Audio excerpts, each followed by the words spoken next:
Welcome back, everyone, here on this Thursday. It's a first alert weather day continuing tonight and into tomorrow as we're seeing rain changing over to some wintry mix and some snow. The wind is picking up, and that's going to lead to some tricky spots for the commute tonight and into tomorrow. We're also going to take a look at how much additional precipitation we can expect by the time the system exits tomorrow. Then when it comes to temperatures, how much cooler we're expected to be going forward. Here's a look outside on our Coronado Skycam in South Fargo. You can see the pedestrian bridge there over I-94, excuse me. And we're starting to see a little bit of light accumulation in some of the grassy, colder surfaces, even though our air temperature is still right about 35 degrees in North Fargo reported at Hector. So here's a look at the satellite and radar at this time.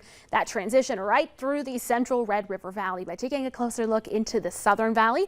Places like Breckenridge, Wheaton still reporting some raindrops, but maybe mixing in with a little bit of snow on either side. Fargo, here we're seeing that snow. The transition has taken place. Detroit Lakes, that transition zone, all the way up into the Crookston area as well, seeing that transition zone between rain and snow. Just on the west side of you in Thief River Falls. 37 degrees still in Thief River, but in Grand Forks 31. We're at 35 in Fargo, 34 Fergus Falls, 23 at this hour in Langdon. So temperatures are continuing to fall.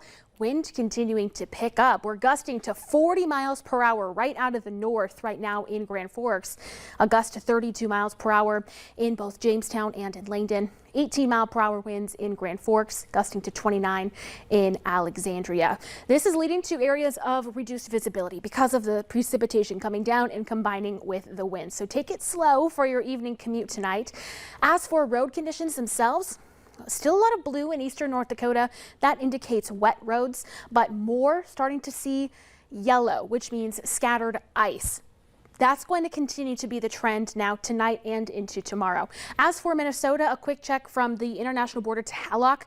That's the only place reporting some slushy roads. The rest of the area is still looking seasonable and wet.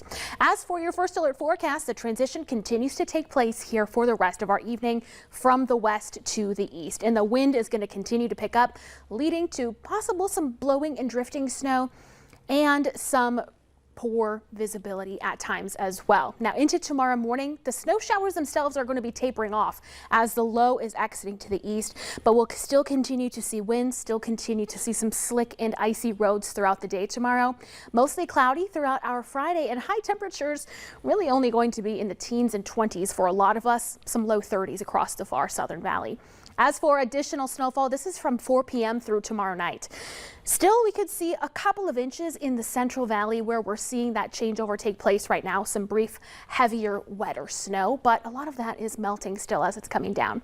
As for total additional moisture, this includes the liquid in the snow. We can still see up to a half an inch in some locations. The temperatures tomorrow morning, again, much chillier. Teens and 20s, going to feel cooler with the wind. 20s and low 30s for tomorrow afternoon highs. And then going forward, the weekend looking drier. A few peaks of sun on Sunday. Temperatures in the 20s and 30s. Valentine's Day coming up already on Wednesday. If you need that reminder, 33 degrees for a high on Valentine's Day. And then we're back into the 20s after that. It is really weird looking outside and seeing snow. I know. I went to get my coffee earlier and I just sat there and just watched it for a while. Like, where you been? Yeah, exactly. Thanks, Summer. Well, entertainers in Las Vegas are getting ready for this weekend's halftime show. We'll give you a preview still to come.